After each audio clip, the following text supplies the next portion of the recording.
মুসলিম তুমি দাও না, সেই টাকা দিয়ে শুধু নিজেই বাহাদুরি করেছ। তোমার সেই টাকাগুলো গরম করি তোমারে আজকে স্যাঁকচা দেওয়া হচ্ছে। ফাজুকু মা কুনতুম তাকনিজুন। ও যখন বুক ফাটা কান্না চিৎকার আর্তনাদে যখন চিৎকার করবে, আল্লাহ তখন বলবেন ফাজুকু মা কুনতুম তাকনিজুন, তুমি যা কামাই করেছো এটা হলো তার ফল। আমি তো অন্য লোকের টাকা গরম করে তোমার দেইনি, তোমার টাকা তোমারে দিয়েছি। তাহলে বড় লোক যদি যাকাত না দিতে পারে তাহলে এই শাস্তি বড় লোকের। সুতরাং গরিবকে যাকাত দিলুম মানে এই না যে গরিব আমার জিন্দাবাদ দেবে, মোটেই না। বরং উল্টে করে ধনী লোকের উচিত গরিবকে জিন্দাবাদ দেওয়া। ভাই তুই যাকাতের মালটা নিচ্ছিস বলে আমার কপালটা ভালো, তুই যদি মালটা না নিতিস, আমি যাকাত আদায় না করতে পারলে আমার কপালে খবর ছিল আলাদা। তুই ভাই আমার জন্য দোয়া করিস, সামনে বছর আবার আসিস, যদি আল্লাহ আমার যাকাতের টাকা কিছু দেয় আমি তার একটা অংশ তোরও দেব। কিন্তু আজকের দিনে যাকাত দিয়ে গরিবের প্রশংসা করার লোক আছে? প্রশংসা করার লোক কথা বলে? একবার তো দুবার আসলি কয় বাপ বেটা এক জায়গায় বসলো, কাকা যাকাতের টাকা তো দিতেই হবে, তা নইলে মল সাহেবরা যা ঘুমায় লেগেছে কি আগুন লাগবেন তার ঠিক নেই, তার দেড়া কপাল টালা যায় হবে না। কত? তাহলে ২৭,০০০ টাকা যাকাত দিতে হবে। কার কত দেওয়া যায়? দেখ কাজ করো, বক্কারের ডাকো, গরিব পেনা মানুষ। তাহলে বাবা তুই জানো এবছর আঙ্গার ভোট দেয়নি। আচ্ছা এটা কি যাকাত দেওয়া হচ্ছে না পার্টি অফিসের টাকা বিতরণ হচ্ছে? কসম খোদার করে বলছি আজকের দিনে যাকাত দিতে গেলেও কোন দলের লোক কি করে তার খোঁজ নেওয়া হচ্ছে। এটা কি মানুষের মতন কাজ? ইসলাম কি এই জন্য আপনার কাছে এসছে? তাহলে বক্কার বাদ দাও, হইবারের ডাকো, তাহলে হইবারের ২০০০ দেওয়া। বলতে বাবা ও গরিব তো শয়তান বলো কম না। বলতে কেন? সেই রহমতুল্লাহ আমার গরু ধরে নিয়ে গেল, শালা হইবার বলে দিল, তাই ও যাকাত দেওয়া যাবে না। তাহলে তুমি যে যাকাত দেওয়া তাহলে ভোট লোবার জন্য দেওয়া, আর কেড়ে কেড়ে তোমার জিন্দাবাদ দেয় সেই জিন্দাবাদ দেওয়ার জন্য দেওয়া। তুমি তো গরিব দিকে যাকাত দেবে না। হাসরের মাঠে এই যাকাতের আর কোনো সওয়াব ওর ভাগ্যে জুটবে বলে মনে হয়? এই যে যাকাত নিতি, তাহলে হ্যাঁ বাবু আব্বার শরীর খারাপ, হসপিটালে ভর্তি, তা যদি ওষুধের টাকাটা দিতেন। তা তোরা যাকাত দেবো কি? তুই তো কথা শুনিস। এই ৫০০ টাকা লেদা, আর আমার এই কাঁচের গোলাটা আছে দেখিস, আর পাশে বলো আমার হাইব্রিডের হ্যাচারি আছে, কেউ যেন বৃষ্টি দেন একটা লক্ষ টাকা রাখিস। এটা যাকাত হলো না ওর মাস মাইনে হলো? কথা বলেন, কথা বলেন। বাগজোলা তেলও যাকাত নিতে দিলেন ৫০০ টাকা। এই শোন শোন বক্কা শোন, দেখি তুই এখন যাবি কোনে? তাহলে বাগজোলা যাবো। তাহলে একটুখানি এই আমার ওই মগরার পল্লীর ওখানে যে দোকান রয়েছে, দোকান আমার ছেলেটা রয়েছে, এই টিফিনে ভাতটা একটুখানি লেগে দিয়ে যাস। ওরে যাকাত দিয়ে যদি এক টিফিন ভাত বইয়ে নেওয়া হয়, এই যাকাত আদায় হবে না, এই যাকাত আদায় হবে না। কারণ ও দেখতে যদি টিফিনটা না নিয়ে যাই, হয়তো ওনাদের টাকা ফিরিয়ে দাও। তাতে যদি টিফিন একটা জায়গায় ৩টেও দেয় তাহলে যাতে হবে, কিছু করার নেই, যাকাত হবে না। নিঃস্বার্থ ভাবে, আরে টাকাটা তো আমার টাকা না, টাকা তো ওর গা টাকা, তাই ওদের টাকা ওদের দেব। ফের যদি টিফিন বইয়ে নেই তাই রোজের দাম আলাদা দিতে হবে। যাকাতের টাকা তো আমার নেই, তো গরিবের টাকা। টিফিন যদি বইয়ে নেই তাহলে আলাদা তার জন্য ১০টা টাকা দেবো। কচি টিফিন একটু দিয়ে যা, তার জন্য ১০ টাকা তো রোজের দাম, চাপানি খাস যা। কিন্তু এ যদি ১০ টাকা দিতেও যায়, ওর বউ এসে বলে তোমার না চুলগুলি দিলে তার ৫০০ টাকা, আবার কি চুলগুলি ১০ টাকা দিতে হইলো কি হবে না বলতো? কিন্তু ওর বোধ তো সে হুঁশতাল দিই যে ১০ টাকার জন্য পুরো ৫০০ টাকা খানে খারাপ হয়ে যাচ্ছে। যে কথা বলছিলাম, তাহলে যাকাত ইসলাম ফরজ করেছে যে বড় লোকের যাকাত দিতেই হবে। বলছে জাকাতের টাকায় কি আল্লাহ জয়নগরের মকিনি খায়? বড় লোক যা জাকাত দেয় টাকা কি আল্লাহ লে যায়? লেয় কারা? দেয়ও মানুষ, নেয়ও মানুষ। তাহলে মানুষের টাকায় মানুষের কল্যাণ, এতে আল্লাহর লাভ লস কি? আমরা একটু বলে বোঝান আপনি, এতে আল্লাহর কি কমিশন আছে? হ্যাঁ, আল্লাহ যদি বলতেন প্রত্যেক বছর রমজান মাসের 27 তারিখে জিবরাইল যাবে তোমরা মসজিদে, যার যা টাকার জাকাত জিবরাইলের কাছে দিয়ে দেওয়া, ও এনে আরশে আল্লাহ জমা দেবে, আমি সেই টাকা দিয়ে সল্টলেকে একটা ফ্ল্যাট কিনব, তাইলে না বুঝতুম যে আল্লাহ স্বার্থ আছে, তাই জাকাতের টাকাগুলো আল্লাহ লে যাচ্ছে। আল্লাহরে জাকাত না দিলে আল্লাহ জাহান্নামে দেবে। এ সারাদিন 1.5 লাখ টাকা জাকাত দেয়, সন্ধ্যাবেলা মগরিবের নামাজ পড়ে হাত তুলে বলছে আল্লাহ জাকাত সব গরিব মানুষের দিয়েছি, তুমি কবুল করে নিও, আর তোমার জান্নাতটা আমার দিও। আচ্ছা, এই বা কত বড় বেয়া! তুই জাকাত দিছিস গরিব মানুষের, জান্নাত তোর কাকাচ্ছা? তুই তো জাকাতের টাকা তো আল্লাহ দিসনি, দিছিস তো মানুষের। তাহলে না ভাই, মানুষের কি দিতুম? আল্লাহ বলেছ তাই দিয়েছি। সুবহানাল্লাহ, সুবহানাল্লাহ। তাহলে আমার আল্লাহ চেয়েছেন আমার দুনিয়াতে বড় লোক বাঁচবে, গরিবও বাঁচবে, ধনীও বাঁচবে, ভিখারিও বাঁচবে, জমিদারও খাবে, মিসকিনও খাবে।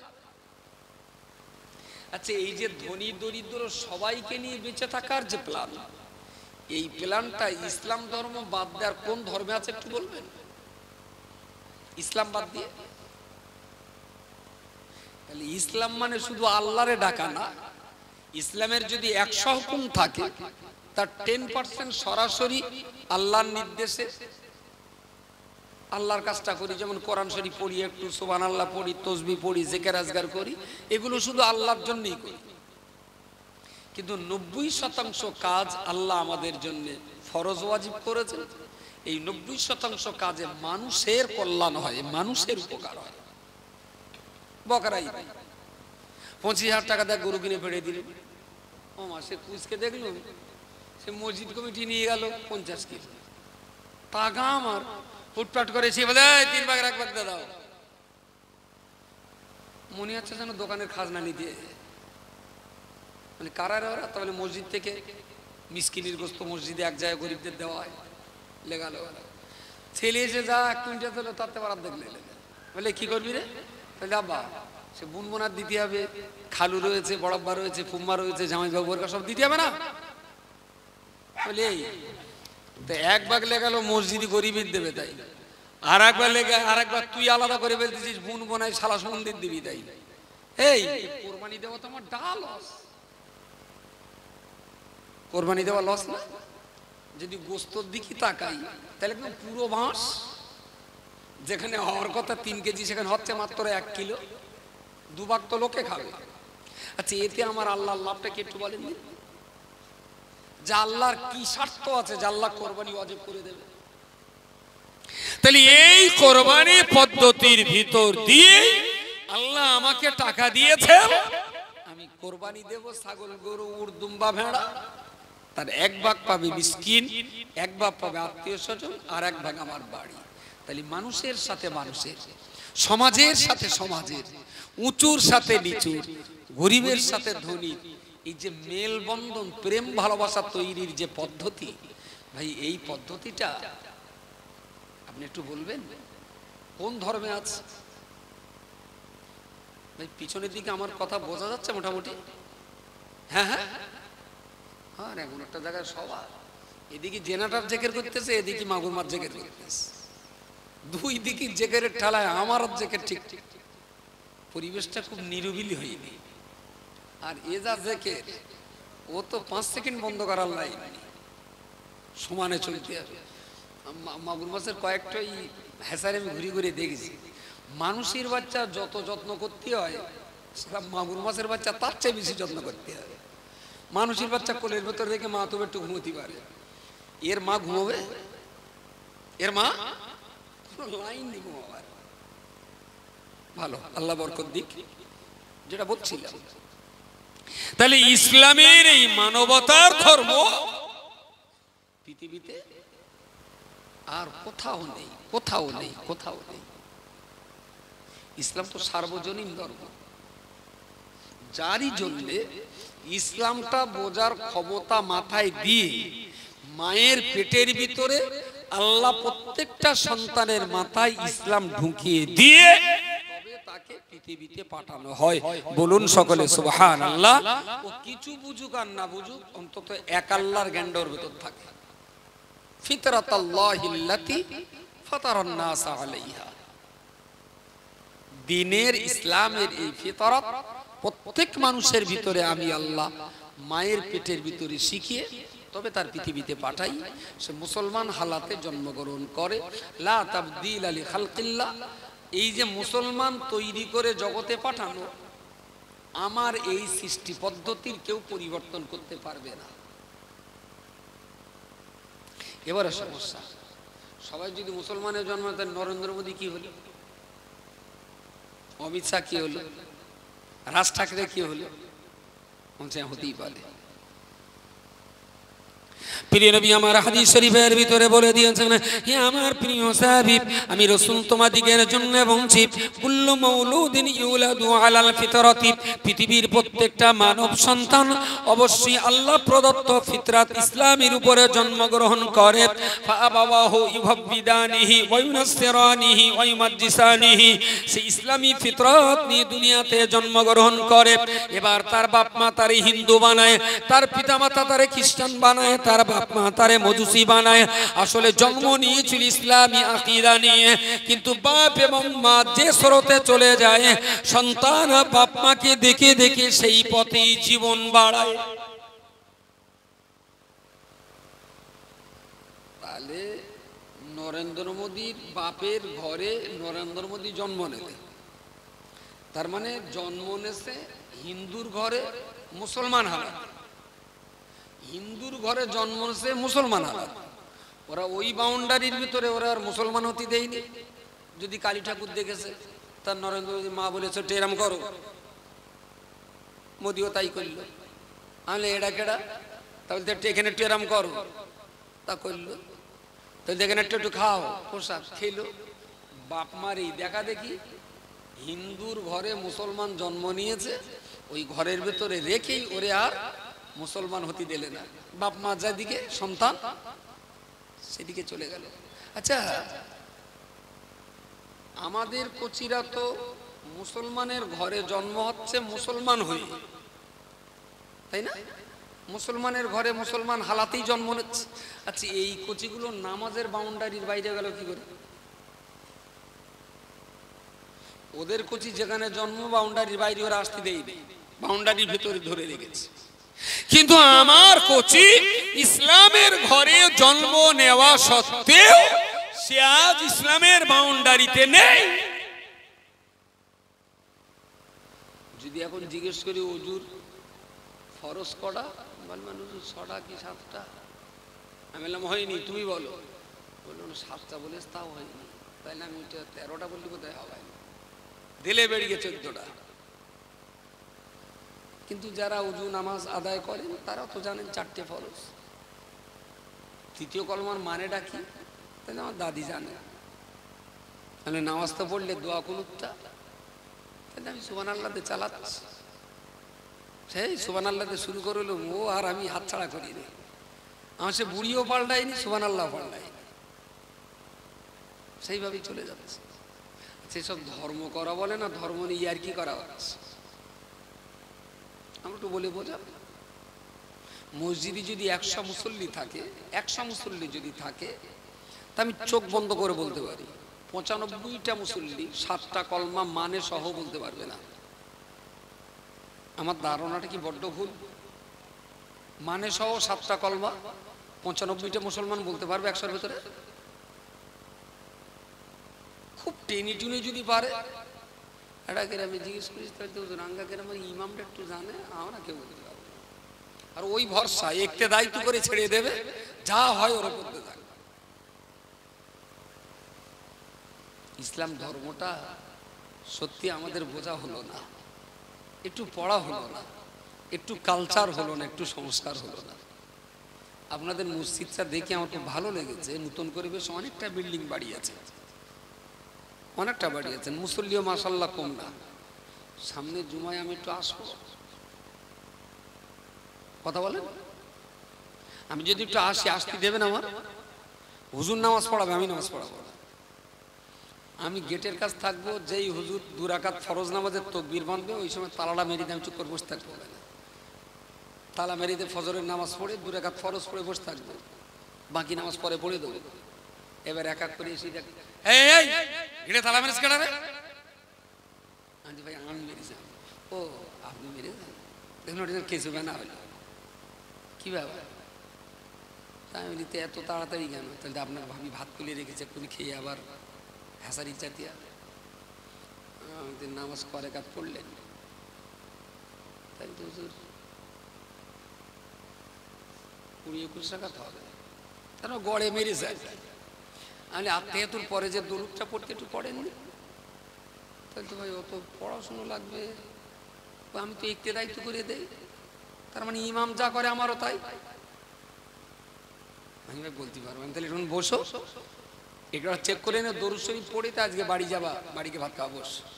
ফজর চা তোমার কি খবর? তাহলে কাকা তোমার চাচি ভাত খুলে রেখেছে, এক্ষুনি গিয়ে খাবো। আমার ইতিহাসে খেয়ে গলি, তা তুমি চতুর্থ কলমাটা একটু পড়ো দিন। তাহলে কাকা তোমার চাচি সব জানে তোমার চাচি। আমি চাচি জানে, চাচি জান্নাতে যাবে, তোমার তলে যাবে না, তো তুমি একটু পড়ো।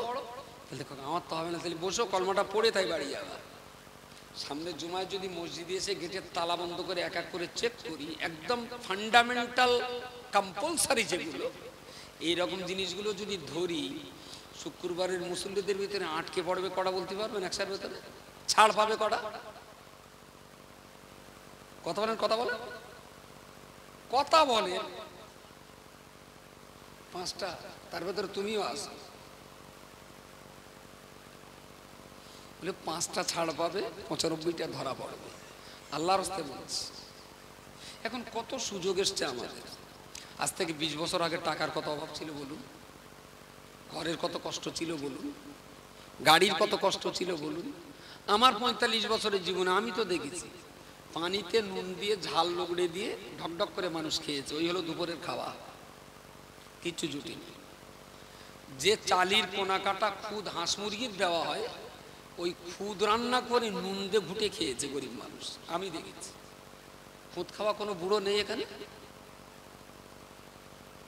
খাননি খুচরুদের কেউ? কোনো বুড়ো নেই? হয়তো খেয়েছে, লজ্জায় বলতে পারতেছে না।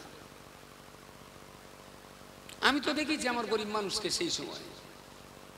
আমার বইকার আর এটা বিনের আর্থিক ভাবে যে এই হালি পড়ে ক বছর মাগুর মাছ লাগাচ্ছে বলে মুসলমান লাফাচ্ছে, এর আগে। সুতরাং সেদিনে এত টাকার অভাব, খাবার অভাব, বাড়ির অভাব, গাড়ির অভাব, পোশাকের অভাব, আর ঈদের দিন লুঙ্গি ধার করে ঈদের নামাজ পড়তে হয়েছে, এমনও গেছে। কিন্তু আজকে তো আল্লাহর দরবারে লাখো কোটি শুকরিয়া, 3 বেলা 3 শ্বাস 2টো ডাল ভাতে আল্লাহ ইজ্জতের সঙ্গে খাওয়া দিচ্ছে। জামা কাপড় মাশাআল্লাহ ভালোই রয়েছে। মাটির বাড়ি ভেঙে শুধু পাকা করেছি তাই না, মার্বেলও সেটা হয়ে গেছে, সব দিকে ডেভেলপ হয়ে গেছে। কিন্তু সেই মাটির বাড়ি যেদিন ছিল সেদিনও কোরআন জানতো না। আজকে 3 তলা কোটা বাড়ি, আজকেও কোরআন জানে না। তাহলে মুসলমানের ডেভেলপ হয়েছে, ইসলামের ডেভেলপ হয়েছে। আমার হিসেবটা কি বড্ড ভুল হচ্ছে?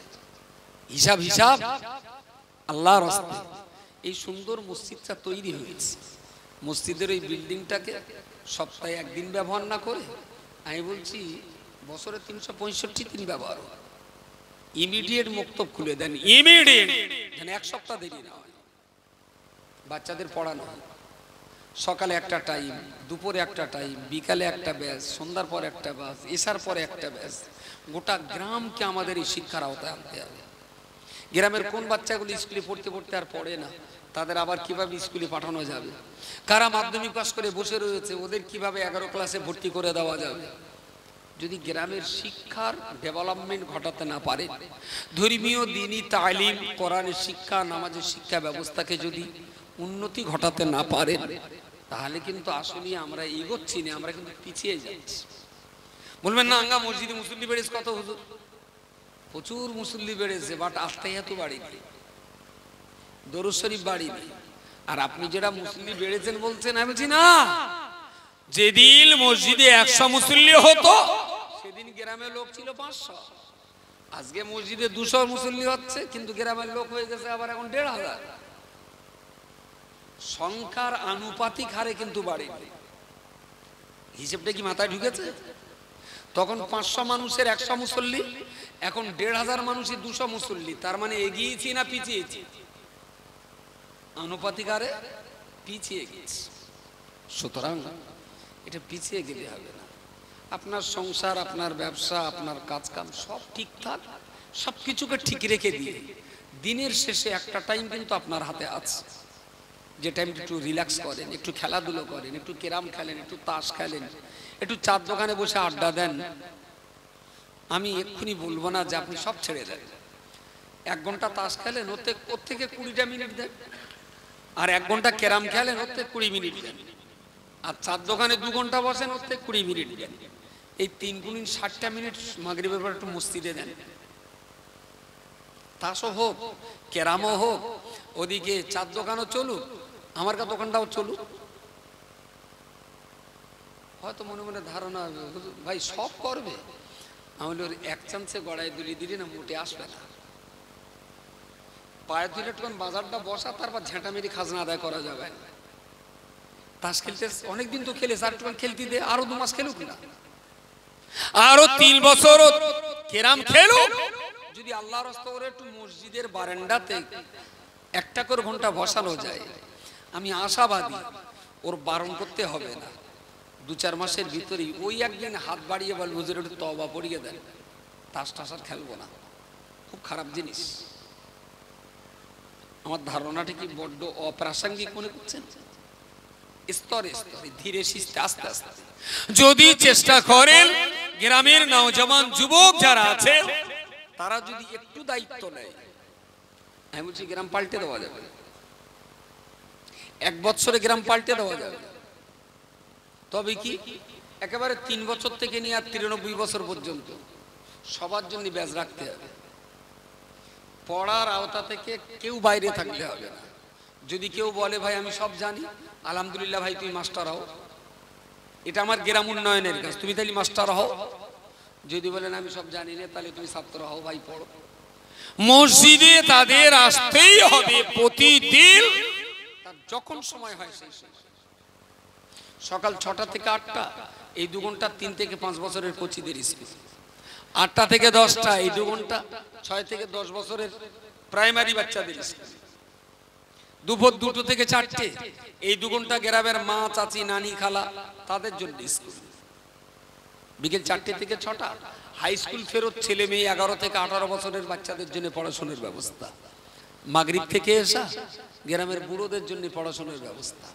এসার পর থেকে রাত 10টা নওজওয়ান যুবক, খেটে খাওয়া, মুটে মজুর, রিক্সাওয়ালা, ক্ষুদ্র ব্যবসায়ী যারা সারাদিন সময় পায় না, এসার নামাজ মসজিদে পড়ে 10 মিনিট, 1 ঘন্টা, 1 ঘন্টা যার যেমন টাইম, একটু জ্ঞান চর্চা করে বাড়িতে যাও, খেয়ে শুয়ে পড়ো। ভাই গ্রামের কেউ বাদ গেল? আর কথা বলেন, কথা বলেন। এবারে কি আজকে খুলি যে কালকে গ্রামের লোক চচ্চড় করে সব ঢুকে যাবে, এটা হবে না। স্কুল খুলে হয়তো 2টো বুড়ো এলো, বাস ওই 2টো বুড়োকে আমি যত্ন করেই পড়াবো। প্রতিদিন 2টো বুড়োকে খুব যত্ন করে পড়াবো।